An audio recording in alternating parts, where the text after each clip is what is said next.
Good afternoon. Let me welcome you all for this session. Uh, this is optional English class for second BA students. And today I'll be dealing with two important poems. Two important poems. One is Blindness by John Milton, and the second poem that I'm going to deal with is Gifts of God by George Herbert. George Herbert is a metaphysical poet, and that's the second poem, which I'll try to complete within 1 hour. Coming to this first poem, that is On His Blindness. On His Blindness is a poem written by John Milton. And John Milton is known for Paradise Lost. John Milton has written a book called epic poem. You can call it as a epic poem, and it is considered as the first and the only epic in English literature. ಮಹಾಕಾವ್ಯ ಅಂತ ಏನಾದ್ರು ಇದ್ರೆ English ಸಾಹಿತ್ಯದಲ್ಲಿ paradise last ಅನ್ನೋದು ಮೊದಲನೇ ಮಹಾಕಾವ್ಯ, ಮತ್ತೆ ಅದೊಂದೇ ಮಹಾಕಾವ್ಯ ಅಂತಾನೂ ಹೇಳ್ಬೋದು. ನಿಮಗೆ ಮಹಾಭಾರತ ಮತ್ತೆ ರಾಮಾಯಣ ಹೇಗೆ ಸಂಸ್ಕೃತ ಸಾಹಿತ್ಯದಲ್ಲಿ ಮಹಾಕಾವ್ಯಗಳಿದೆಯೋ, ಅದೇ ರೀತಿ ನಿಮಗೆ ಗ್ರೀಕ್ ಸಾಹಿತ್ಯದಲ್ಲಿ ಹೋಮರ್ನ Iliad and Odyssey ಇದೆ. You have Iliad and Odyssey in Greek literature, and in Sanskrit literature you have Mahabharata and Ramayana. And in English you have Milton's Paradise Lost. John Milton, Paradise Lost deals with the theme of the fall of man, how man lost place in paradise. ಸ್ವರ್ಗದಲ್ಲಿ ಮನುಷ್ಯ ಹೇಗೆ ಜಾಗ ಕಳ್ಕೊಂಡ ಅಂತ. It all starts with the creation of Adam and Eve. Okay, so Paradise Lost deals with that theme, whereas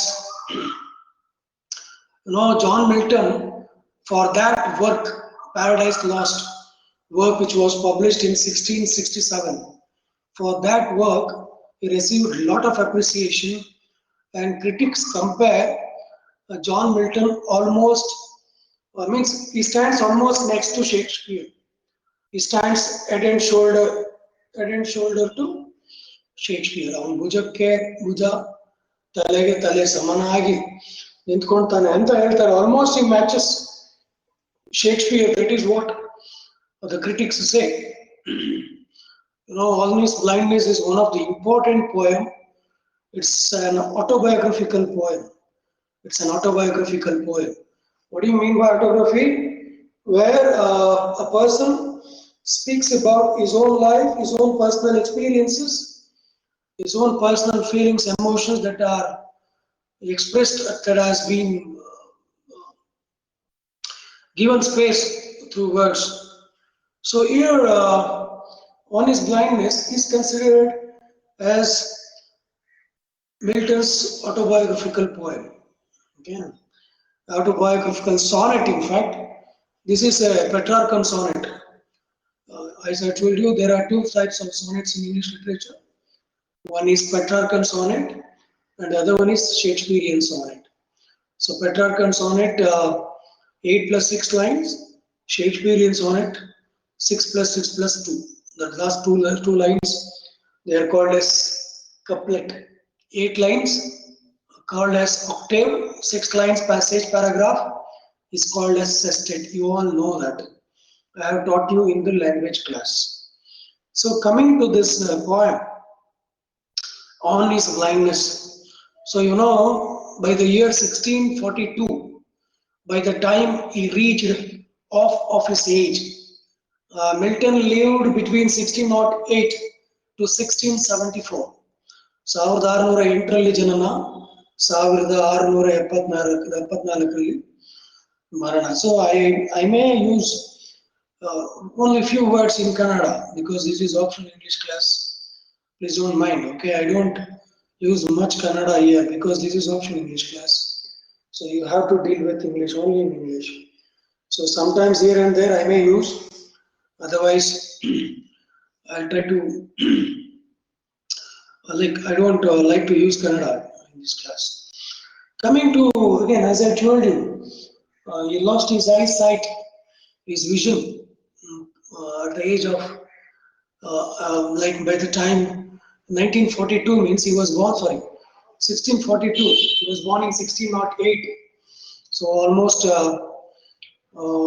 when he was 34 years. Okay. Oh, he lived till 1674. So this poem was written in sonnet was written in 1652, sorry, 1652. So after that, he lived for another 22 years, 1652 to 1674. 22 years without eyesight. ಕಣ್ಣಿನ ದೃಷ್ಟಿ ಇಲ್ಲದೆ 22 ವರ್ಷ ಬದುಕಿದ್ರು. He lived for, so again, he lived till 74 years. That means 66 years he lived, almost 66 years, 1608 to 1674. So this is an autobiographical sonnet in which Milton meditates on his own loss of sight. So he meditates, he feels sad, dejected for losing the eyesight. ಕಣ್ಣಿನ ದೃಷ್ಟಿ ಕಳ್ಕೊಂಡಿದ್ದಕ್ಕೆ ತುಂಬಾ ಬೇಜಾರಾಗುತ್ತೆ. And don't forget, he wrote Paradise Lost in 16. He wrote Paradise Lost and published it in 1667. That means by the time he wrote Paradise Lost, it was 15 years that he had lost his vision. 1652 ಅಲ್ಲಿ ಕಣ್ಣು ಕಳ್ಕೊಂತಾನೆ, 1667 ಅಲ್ಲಿ Paradise Lost ಅನ್ನೋ epic ಬರೀತಾನೆ. That means almost 15 years he has spent his life without eyes. By the time, without eyesight, without sight, he wrote Paradise Lost. So, who helped him to write Paradise Lost? So there is a historical. They have done some research on this. They say that the daughter, beautiful daughter of John Milton, helped him in writing Paradise Lost, because the way he has picturized both heaven and hell in that epic is simply mesmerizing. Is simply mesmerizing. Again, it is, means you feel wonderstruck. You feel wonderstruck when you really read Paradise Lost. A normal reader will be shocked, because the way he projects the picture of hell and heaven, as if though we feel, as readers, we feel he himself has visited paradise and also hell. But he might have gone as a visitor or a tourist. That is what we feel. But whomsoever has gone to paradise or hell, they won't return. They can't return at all. You all know that. So what happens here? So he is sad, dejected, because he has lost the eyesight. So there again, which again Milton is meditating on his own loss of sight. By the time he wrote this poem, he had become completely blind. In structure, this is a typical Petrarchan sonnet. The voice of this poem, seething with frustration, seething, S-E-E-T-H-I-N-G. There is seething frustration. There is seething frustration. Seething frustration, S-E-E-T-H-I-N-G. The voice of this poem is a man seething with frustration. So he is a man seething with frustration, with his incapability of serving God profitably, P-R-O-F-I-T-A-B-L-Y, profitably. So he is dejected and sad because he feels that by losing his eyesight, he cannot write, he cannot write, glorify, he cannot write literature, he cannot do literary work where he can glorify the mightiness or the strength of God. So he feels dejected for that purpose, because as a poet he has got that special gift or talent which he can use in praising the glory of God, which he feels now he cannot. It's a kind of hindrance. It's a kind of physical hindrance. Hindrance, hindrance. So he feels it's a kind of hindrance, and that is the reason why you can see here is a man who's trying to write a poem with seething frustration. The man seething with frustration, with his incapability of serving God profitably. The voice of the poem again records the loss of sight, and this problem could affect his poetic talent. So the voice of the poem, as I told you, the voice, the tone, here the poet is lamenting, Lamenting, lamenting on his loss of sight, and this problem could affect his poetic talent. So he feels the loss of his sight would affect his poetic talent. He cannot exaggerate. He cannot what um, expose, or he cannot use that poetic talent that has been gifted by God to praise God through literature, through his poetic talent. Okay, so what are the major themes of Paradise Lost? Sorry, on his blindness? The major themes are guilt and blame. He is blaming God, at the same time he is feeling guilty because though he has that talent, he cannot execute because of that physical lacuna. The physical lacuna, LACU, lacuna. The physical lacuna in which he is suffering because of the physical incapability, he cannot praise the glory of God through his poetry. So there is guilt, and he's also blaming God for this fad state, sorry, for this sad state of affairs, for this sad state. Okay, and there is a dream, there is a hope, and there is a plan. There is another major theme: dreams, hopes, and plan. And there is another major theme, that is virtue. So virtue means patience here. In this case, it is patience. And there is another major theme, that is adoration of fear, adoration in fear of God. So adoration, pujaniya bhava antirala, bhaktiya bhava. Adoration is something different. Affection is something different. Love is something different. Infatuation is something different. Infatuation is something that is closely associated with lust. Love is something platonic, isn't it? Adoration means where you worship someone, you worship a celebrity, you worship someone, a great singer. If you are a singer, if you are an upcoming singer, you'll be worshipping a great singer, isn't it? Like Sonu Nigam, that's adoration. It's not love, that's adoration. Adoration and fear of God. And inner conflict, he is in inner conflict. And there is spiritual light and fairness of God. Let us see what is there in the poem on his blindness. When I consider how my light is spent, of my days in this dark world and wide.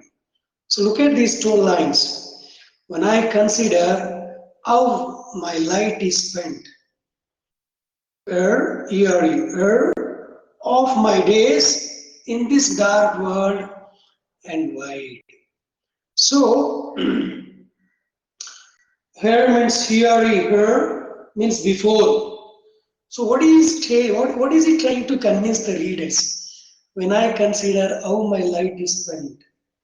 So the speaker thinks about how all his light has been used up before even half of his life is over. As a man without light, he now lives in a world that is both dark and wide. You know, the research says, according to the critics and the people of his time, they say John Milton used to read till midnight when he was 12 years old.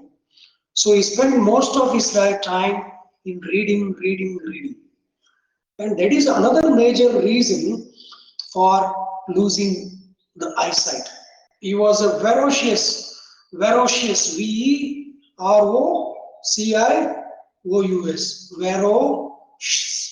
ferocious reader. He was a ferocious reader.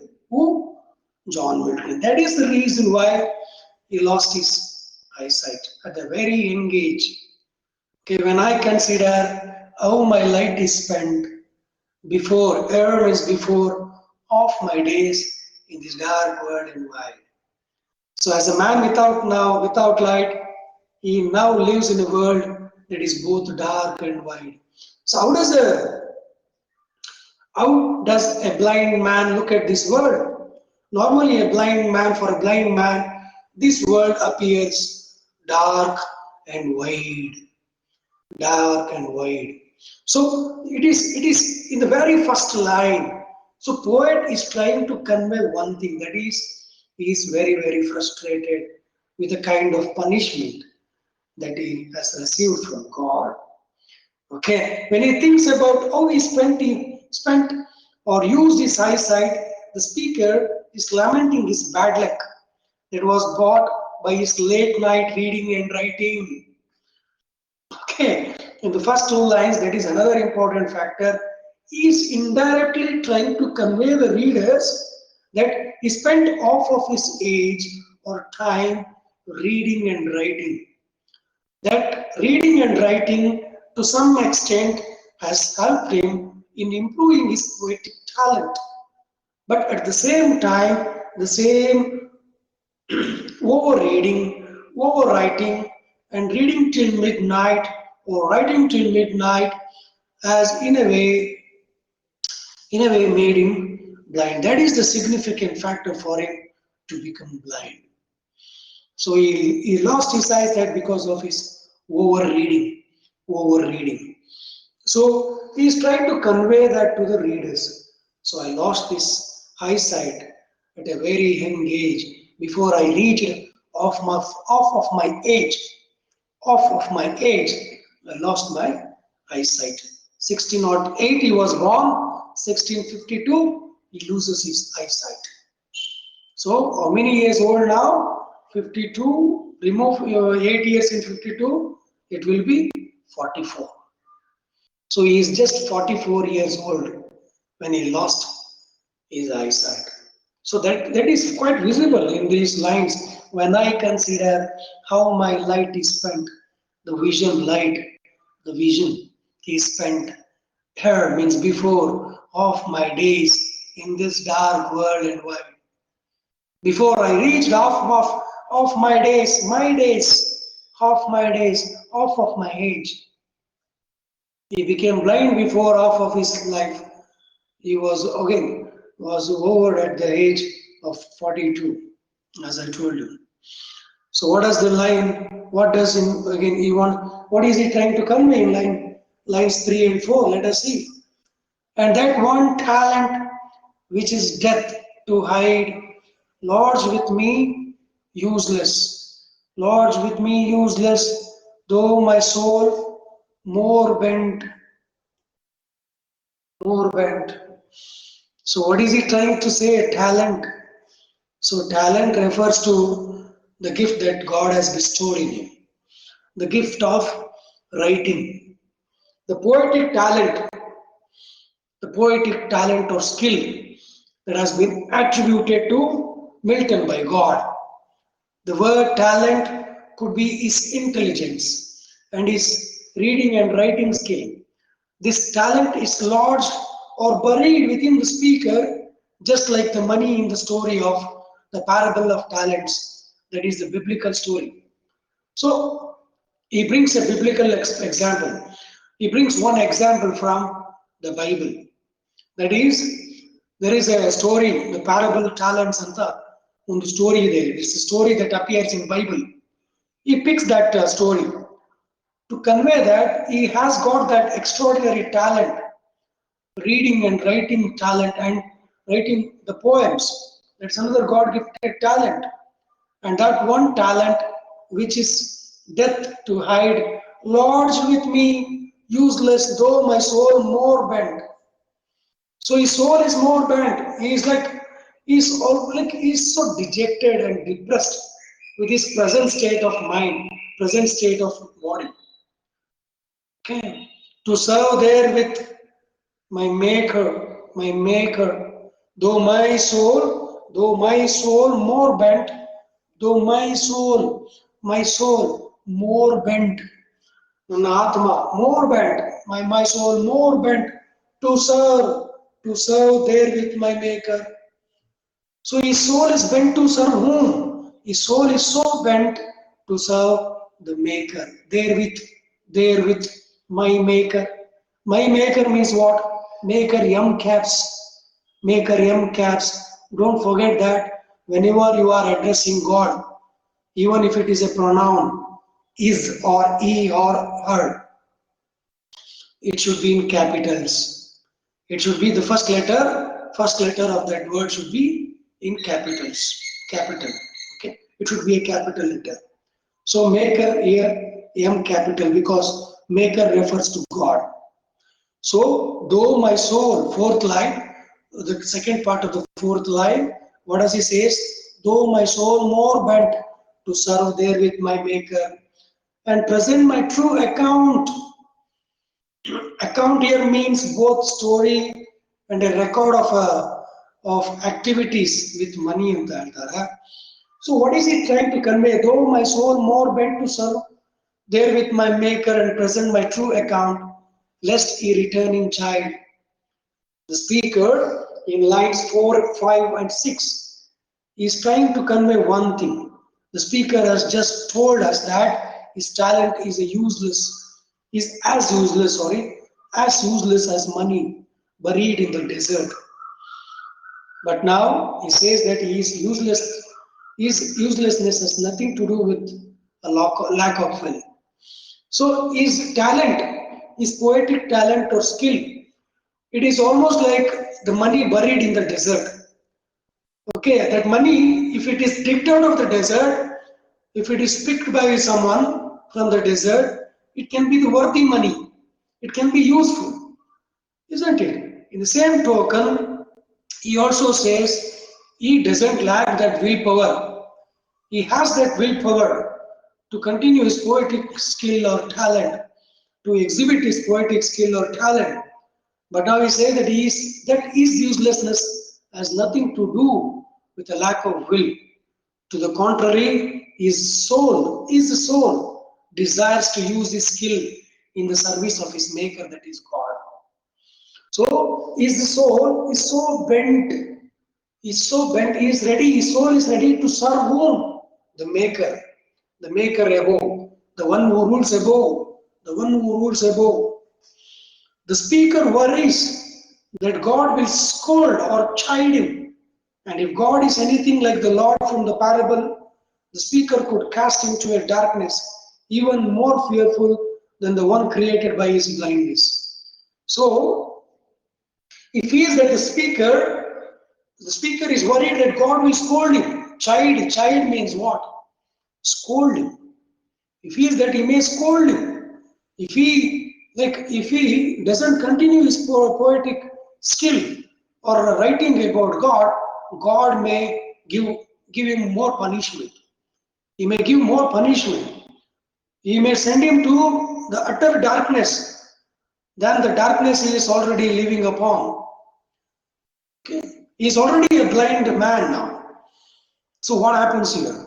So if he doesn't obey, like by using the gift of God, in writing poems about God or in writing literature praising the glories of God, if he doesn't do that, God may chide him, may scold him, or he may push him or corner him, or he may throw him to the utter darkness than the darkness that he is already experiencing. He has that fear. So lines 7 and 8. Does God exact day labor, light denied? I fondly ask, does God exact day labor, light denied? I fondly ask. So he wonders if God demands that people undertake hard physical work or day labor when they don't have any light. He wants to know if God demands work as of a kind of payment that is due to him. So he feels that God, whether you are physically fit or not, that is not a matter of concern for God. So for God, the man has to serve, man has to be submissive, has to serve him as long as he lives. So a man has to realize or understand the importance of God. He has to vindicate the ways of God to men, to people. The job of a poet is to praise or glorify the God. As Milton is poet, that is the talent that God has bestowed in him, and he has to use the talent and exhibit or glorify what the strength of God or mightiness of God in his poems. He wonders if God demands that people undertake hard labor, work, or when they don't have any light. He wants to know if God demands work as a kind of payment that is due to him. So he is shocked. He is again. He wants to know. There is a question mark. There is a question mark. So he wants to know: does God exact day labor, light denied?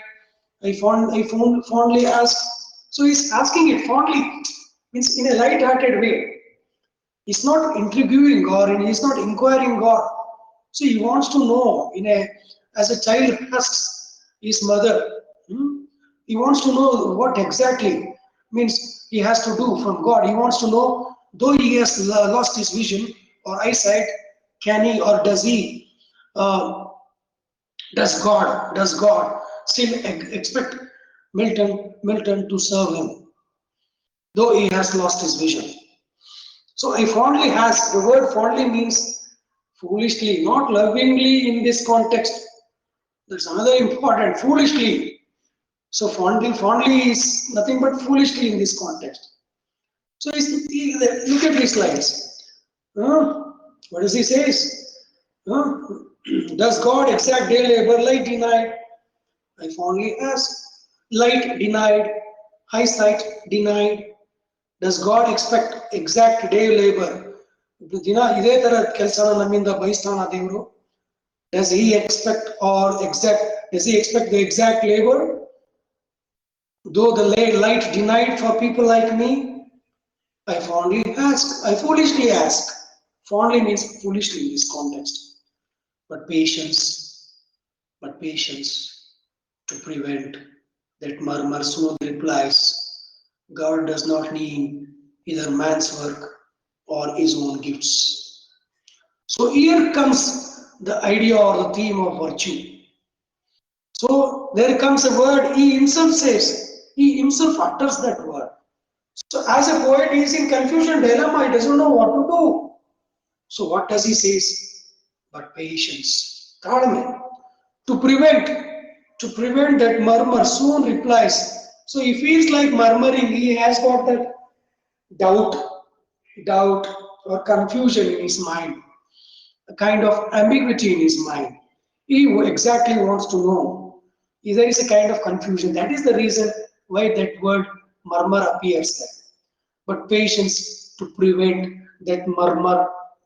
When you are in confusion, when you disagree with something, when you are dissatisfied, disgruntled, ತುಂಬಾ ಬೇಜಾರಾದಾಗ, ತುಂಬಾ ಅಸಹನೆ ಇದ್ದಾಗ, ನೀವು murmur ಅಲ್ಲ. Murmur ಅಂದ್ರೆ ಗುಸು ಗುಸು ಅನ್ನೋದು. ಹೇಳಕ್ ಬಂದ್ಬಿಟ್ಟೆ ಅವ್ನು ದೊಡ್ಡ ಮನುಷ್ಯ ಆಗಿ ಗೊಣಗಾಡೋದು. So he tries to do that. Okay, as a poet. Okay, and the speaker accuses himself being in an idiot for even thinking this question. So lines 8 and 10. But patience to prevent that murmur soon replies, God does not need either man's work or his own gifts. Who is best? The speaker is about to murmur his foolish question, but then his patience steps in to stop him. So he's about to murmur and ask that foolish question. But what happens there? The patience that already exists in his mind, in him, stops the poet, stops him. Patience points out that God does not need anything. God is complete and perfect. So patience that has got in poet's mind, that the poet has got in his mind, the kind of patience, ತುಂಬಾನೇ ತಾಳ್ಮೆ ಇದೆ ಕವಿ. Though he has lost his sight, he is not complaining against God. He is not blaming God. He is not criticizing God for the kind of punishment that he has given. So instead he himself, like he tries to satisfy his own soul. Self reconciliation, self what? Trying to console, self console, self reconciliation, a kind of reconciliation. He trying to reconcile with his own soul, with his own dissatisfaction. ಅವನ ಅಸಮಾಧಾನನ ಅವನೇ ಸಮಾಧಾನ ಮಾಡ್ಕೊಂತಿದ್ದಾನೆ. So what does he say? So patience points out that God does not need anything. At the same time, he is quite clear that God doesn't need anybody's help.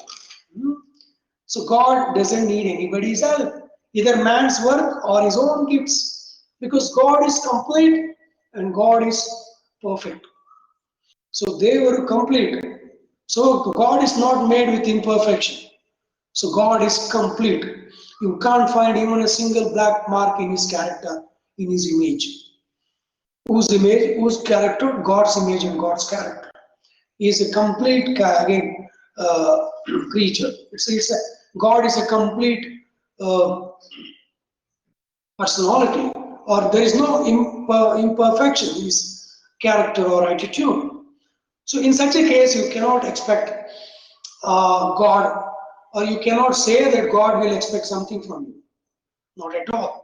So when God himself is complete and perfect, there is no scope for your what? Servitude. Okay? And it doesn't need work or talents of any kind. ನಿಮ್ಮ ಪ್ರತಿಭೆಗಳು, ನಿಮ್ಮ ಕೆಲಸಗಳ ಅವಶ್ಯಕತೆನೇ ಇಲ್ಲ ದೇವರಿಗೆ. So line 11, okay, only 11. Bear his mild yoke, they serve him best. Very, very important line. Bear his mild yoke, they serve him best. This means accepting things as they come, especially suffering and misfortune. So you have to learn to accept things as it comes. So God will put you in so many tests. He will try to examine you. So there will be so many difficulties. So you have to face so many adults in life. So at that juncture, you have to keep one thing in mind, that you should not lose patience. And this means you should also learn the art of accepting things as it comes. Accepting things as it comes.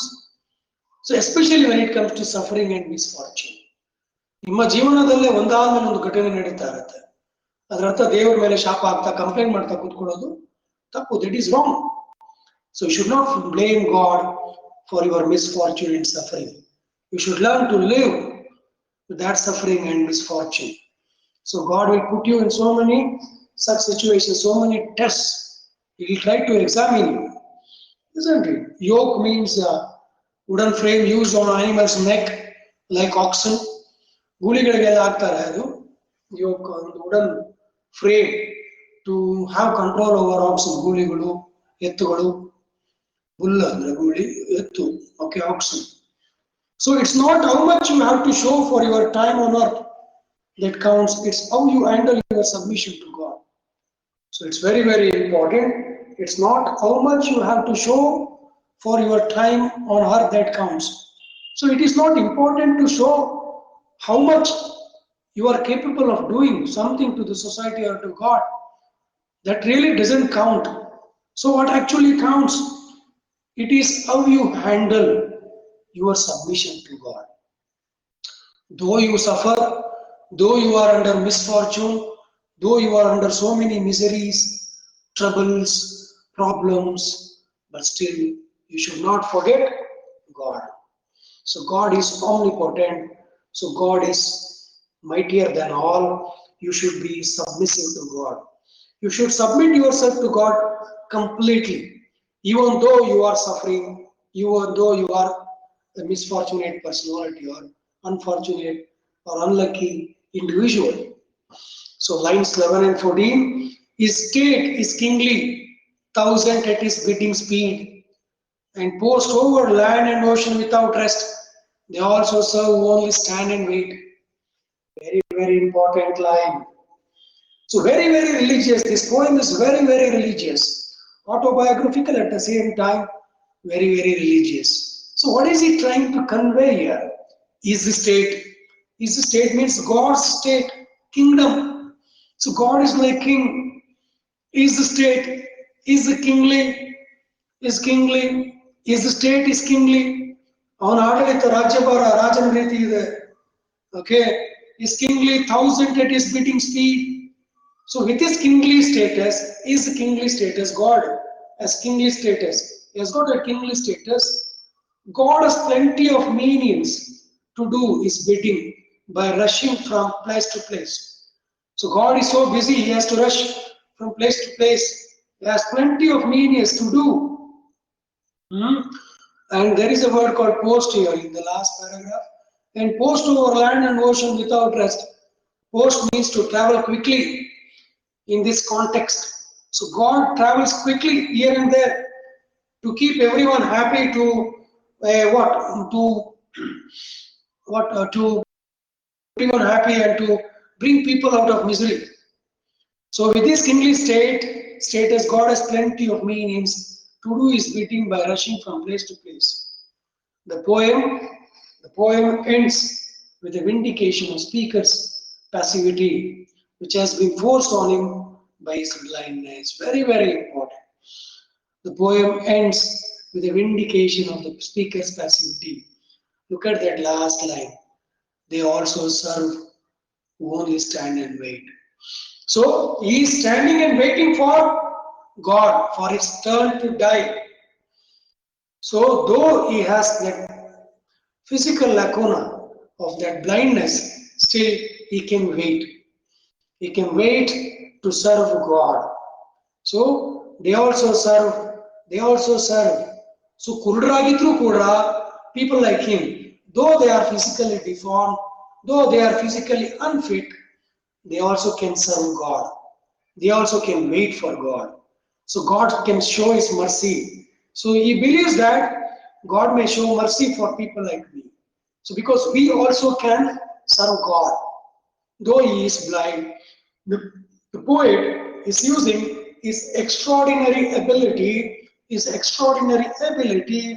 that is poetic geniusness or talent or capability or caliber to praise God. So in that way, he is serving God. He is submitting himself to God. So throughout his life, till his last breath, Milton dedicated his life, his literature, his poetry, or any canon of any genre of literature. He dedicated all his literary talent or skill in praising, vindicating, showing the glory of God. The glory of God. So that is the end of all his blindness. Let me move on to the other poem, that is The Gifts of God. The Gifts of God by George Herbert. George Herbert, is a is a metaphysical poet. So metaphysical poetry is known for metaphysics means beyond physics, beyond physics. So, and metaphysics used science, geography, and they used some far-fetched images to convey something. Like John Donne in that poem, Valediction to Forbidding Morning, Valediction Forbidding Morning, in that poem, he compares two lovers. He compares two lovers to a pair of compass. Compass needles ಇದೆಯಲ್ಲ ಅದಕ್ಕೆ compare ಮಾಡ್ತಾನೆ. And in the poem Sun Rising, this George Herbert criticizes sun. He calls him as pedantic, busy old fool, how dare you are to disturb my fiance's sleep. ನನ್ನ girl friend ಮಲಗಿದ್ದಾಳೆ, ಅವಳ ನಿದ್ರೆಯನ್ನ ಕನಸನ್ನ ಹಾಳು ಮಾಡೋದಕ್ಕೆ ನಿನಗೆ ಎಷ್ಟು ಧೈರ್ಯ ಅಂತ ಸೂರ್ಯನಿಗೆ ಪ್ರಶ್ನೆ ಮಾಡ್ತಾನೆ. He calls sun as a pedantic, busy old fool. Don't you have any other work? ಬೇರೆ ಕೆಲಸನ ಇಲ್ವಾ? So don't you have any other work? You have disturbed the sleep of my girl. So he's trying to attack sun there. He attacks sun. So these people, the kind of images, the imagery that you see in this metaphysical, they use conceit, metaphysical conceits, far-fetched imageries to convey something. Okay, to convey something. George Herbert is elected as a public orator. He served as a public orator in Cambridge University. He was very, very intelligent fellow and later gave up his secular ambition. You know, George Herbert was a very, very religious man. Was a very, very religious man. I intentionally took this poem to teach after On His Blindness because both the poems teach about the importance of God, or religious aspects.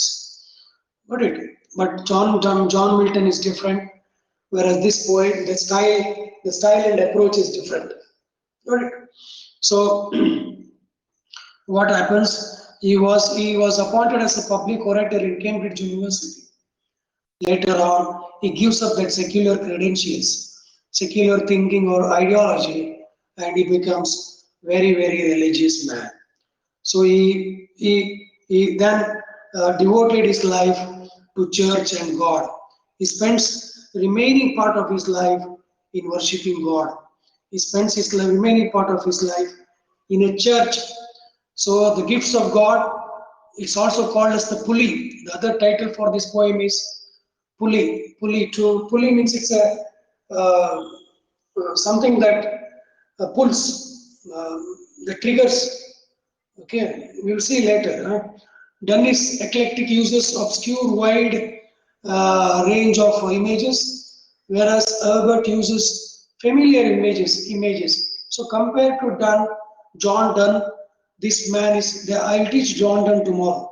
Okay, John Donne is eclectic in using the images. Eclectic, E-C-L-E-C-T-I-C,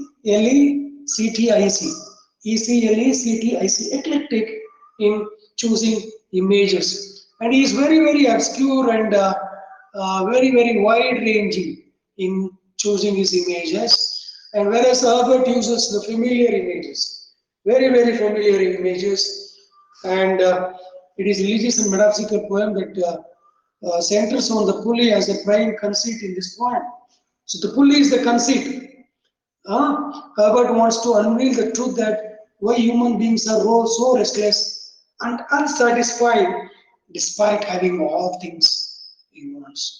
So in this poem, the gifts of God or the pulley, John Donne is trying to prove that God has bestowed so many things to man. God has made him intelligent. God has given him strength, valor, braveness. He has made him wise. At the same time, God has given him pleasure, happiness. Pleasure means happiness. God has given him honor. Why honor? Because man is considered as the crown of creation. ದೇವರ ಸೃಷ್ಟಿಯಲ್ಲೇ ಕಿರೀಟ ಇದ್ದಾಗೆ ಯಾರು? ಮನುಷ್ಯ. So man thinks that he is the crown of God's creation. ದೇವರ ಸೃಷ್ಟಿಯಲ್ಲೇ crown ಅಂತ ತಿಳ್ಕೊಳ್ತಾನೆ ತನ್ನನ್ನು ತಾನು. ಯಾರು? ಮನುಷ್ಯ. Man believes that. It's not a blind belief, it's a fact also. Because out of all the creations of God, so man is considered as an intelligent animal. That is why intelligent and wise animal and enjoying animal. You can enjoy by killing another animal for sake of sport. ಜಿಂಕೆನ ಖುಷಿಗೆ ಸಾಯಿಸೋದು, ತಿನ್ನೋಕೆ ಸಾಯಿಸೋದು ಅಲ್ವಾ? ಹುಲಿನ ಶೋಕಿಗೆ ಸಾಯಿಸೋದು. So for the sake of sport, So man is the most vulnerable creature, you can say. So you cannot like explain what exactly is man. Compared to other creatures, man is such an evil creation of God. And let us see what he has to say. As a priest, I was working as a um, what rector, RECTOR, rector in a church at Bermerton, BERMERTON. So he was working as a rector, RECTOR, rector in the town called Bermerton near Salisbury. So he dedicated his remaining life after 1630. So till the time he died, 1620s onwards itself, till the time he died, he wrote so many poems dedicating to God. Let us see what is there in this poem. When God at first made man, having a glass of blessings standing by, let us said, He pour on him all we can. Let the world's riches, which dispersed lie, contract into a span. So what is he trying to convey in the first paragraph? So after God made this universe, he gathered all the blessings of the world in a glass, small glass. So after God made this universe, he gathered all the blessings of the world in a glass and distributed them to human beings one after the other. So he collected all the noble things, all the best things that is visible, that is present in the world. So he stored all those best things in a glass, in a small glass, okay, and he distributed them to human beings. ಅದನ್ನು ಒಂದೊಂದಾಗಿ he gave to human beings, one after the other. First he gave strength. So God, what did he give? So strength first made a way. Second paragraph, first line. So strength first made a way. Then beauty flowed. Then beauty flowed. First it is strength which made a way. ದಾರಿ ಮಾಡ್ಕೊಂತ ಬಂತು ಏನು? Strength which made a way. Then came what? Beauty. Beauty flowed. Beauty flowed. Then wisdom, honor, comma, pleasure. So you have what? What all the strengths or the gifts that God bestowed to man. First it is strength, strength, strength. Don't forget that. Next thing is beauty. And the next thing is wisdom. Strength means what? Physical strength. Okay. Beauty, appearance, the charmness, beauty. Then what? Wisdom, strength, beauty, wisdom. When you think of wisdom, you should think about Einstein. When you think of strength, you should think about Usain Bolt. When you think about beauty, you should think about Aishwarya Rai. Got it? What about honor? Honor, respect. Respect among human beings, among creatures. Okay? So man deserves that honor, respect. So God bestowed honor. Okay? And pleasure, Vijay Mallya. Okay? Enjoying all the pleasures of life. So what I want to say here is, so God has bestowed everything to man. Okay, everything to man to keep him happy at the time of creation. He has given everything at the time of creation. So first he gave strength, then the beauty, then the wisdom, then the honor and the pleasure. When almost all was out, God gave everything. When almost all was out, Ella Kotta, he gave one after the other from that glass, one after the other. God made a stake. God said, hold on, stop. God made a stake. Perceiving that, he perceived, he anticipated something, that something may happen in future. If he gives everything, man may forget God. So God is so scared that he has bestowed, he has given all the gifts, but still he is scared of one more thing. That is, if he gives this gift, man would certainly forget God. So God is afraid of that. So when almost all was out, God made a stay. God asked his assistant or someone who was giving the gifts one by one from picking from that glass. He asked the servant, hold on, control, stop. Perceiving that alone of all his treasure, alone of all his treasure, rest in the bottom lay. Rest, rest lies in the bottom. So he gave everything one after the other, but he made it sure that man should not get this gift. What is that? Rest.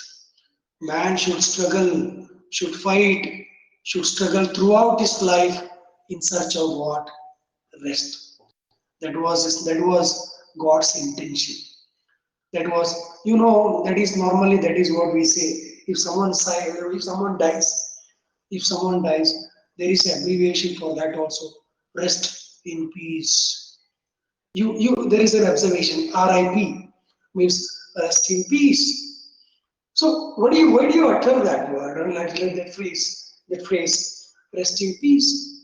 The reason is man knows that only when he dies, only when we attain death, only when we encounter or meet death, only when we are dead, we can find peace.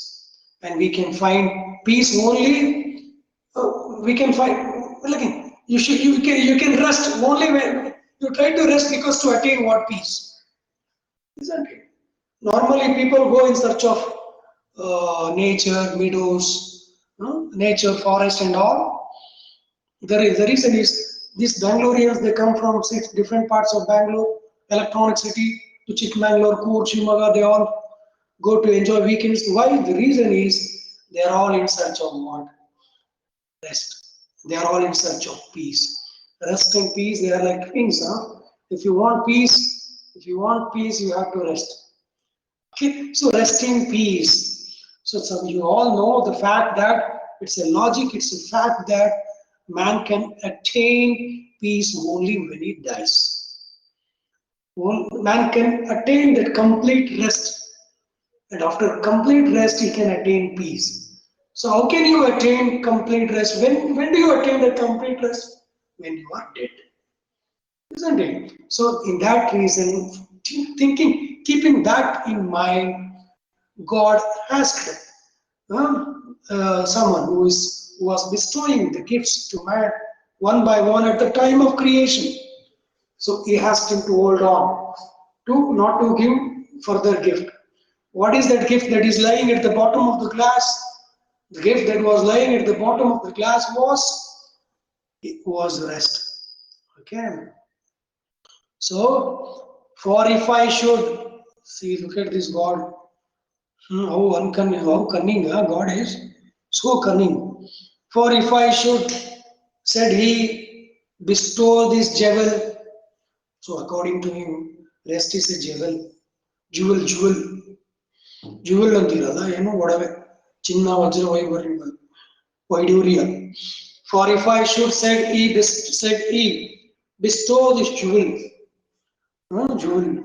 also on my creature, you would adore my gifts instead of me. So if I give this jewel, that is rest, give this jewel rest to man, he may forget me and start to enjoy all the gifts.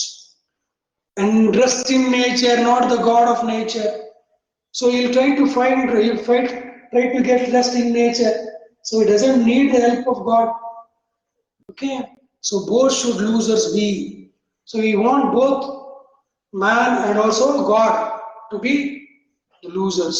So God knows that he has given all the benefits, but at the same time, he doesn't want man to enjoy his freedom, to enjoy those pleasures completely. So if God bestows that jewel, that is rest to man. God is fully aware that man may forget me, and he may not look towards me. He would not do pujas, he would not perform prayers 5 times a day, he would not go to church on Sundays to see me. Okay, so God is fully aware of that, isn't it?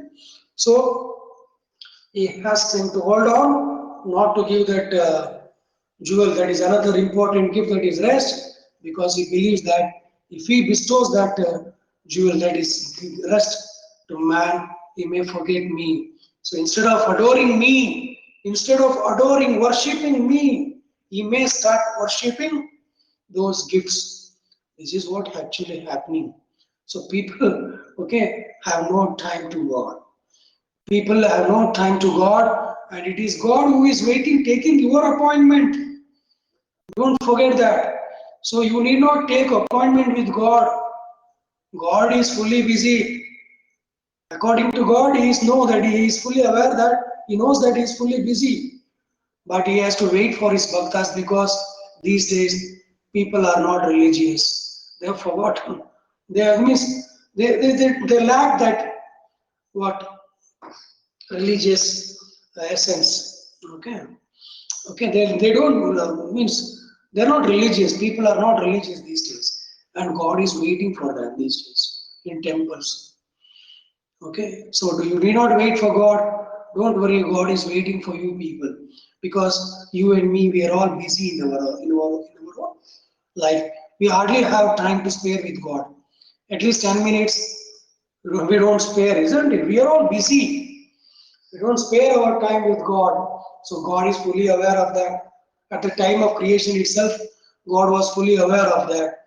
So what does He make? He gives all the other uh, what gifts, but make sure that the rest lies in the bottom of the glass, and he doesn't give that rest to God. Sorry, rest to man. He doesn't want man to enjoy his life completely. So he wants man to approach God for that rest, for that peace, mental peace or stability.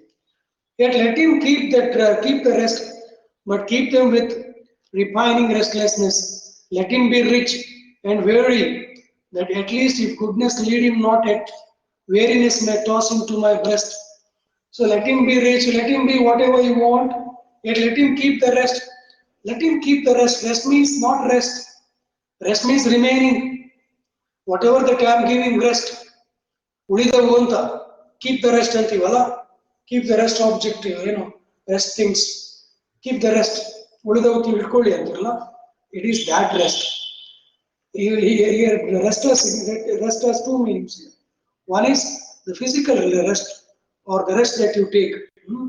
The time when you sleep, you rest your body or mind, right? So that rest is different. So this rest is different. Yet let him keep the rest.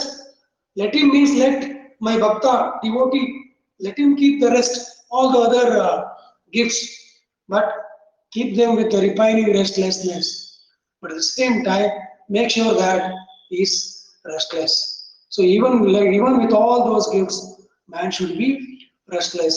Man should always come to Tirupati. So climbing those steps, climbing all 7 hills, he has to go to visit Balaji, isn't it? The richest God on earth, Balaji, isn't it? So he wants man to come with lot of what? What hard labor. Labor means man should find it difficult to come there. Man should struggle hard to reach him. Okay, you cannot go to God easily. Okay, that is the reason why such gods are settled in such big mountains, Shabarimala, Tirupati. It should be difficult for you, Kedarnath. Almost in the at the bottom, foothills of Himalayas, isn't it? Kedarnath. So what I want to convey here is God is fully aware about the negligence of man about the state of mindset of man, the mindset of man. So that is the reason why God wants or expects man to suffer. He wants man to be restless. Restless. Let him be rich and weary. Okay. Weary means distressed or dissatisfied. That at least if goodness lead him. So if there is goodness in him, let it lead. If goodness lead him not, let weariness may toss him to my breast. So if goodness doesn't lead him towards me, that weariness, that struggle or the fight or the suffering that he undergoes in real life, may at least that kind of life that he leads may lead him towards me. So ಅವನ ಕಷ್ಟಕರ ಜೀವನ ನನ್ನ ಹತ್ರಗೆ ಬರೋದಕ್ಕೆ ಅವಕಾಶ ಕಲ್ಪಿಸುತ್ತೆ ಅಂತ. So here the poet is trying to celebrate. He celebrates and also educates, but he is mainly known for his quietness of tone. So he is very, very quiet, unlike John Donne, who George Herbert is very, very quiet in his approach. He is not complaining against God. He is not distressful against God. He is very, very quiet in his tone. And he is celebrating the glory of God. And he also educates, but he is also mainly known for his quietness of tone. To him, at once, God is both powerful. So for him, God is powerful, loving, threatening, and also consoling. Devaru Dayashila. He is consoling, threatening, okay, powerful, Tumba Daya, Shaktiyuta, mightier than all. God is loving. God loves. God is sympathetic. God is kind, soft. Okay, at the same time, God is threatening.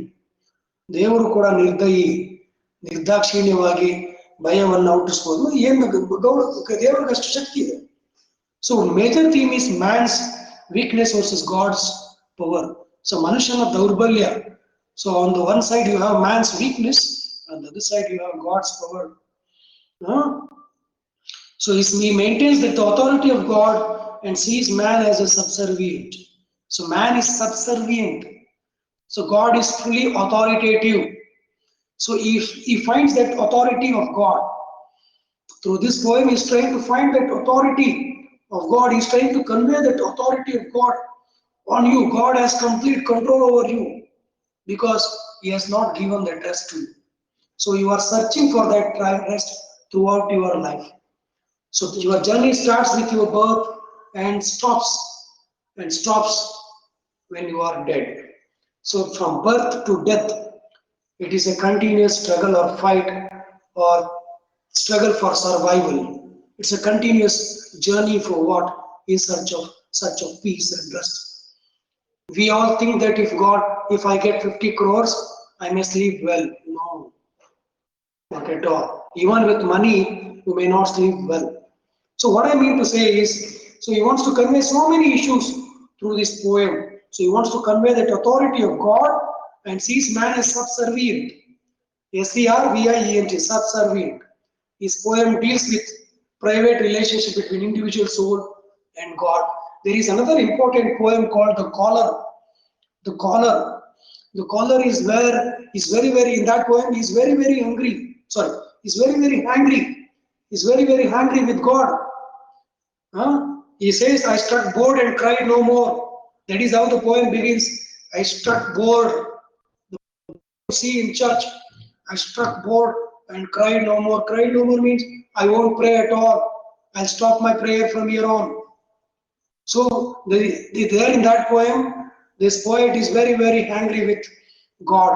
But by the end of that poem, his heart softens. His heart melts. His heart melts with the voice of God. When God utters the word, my dear son.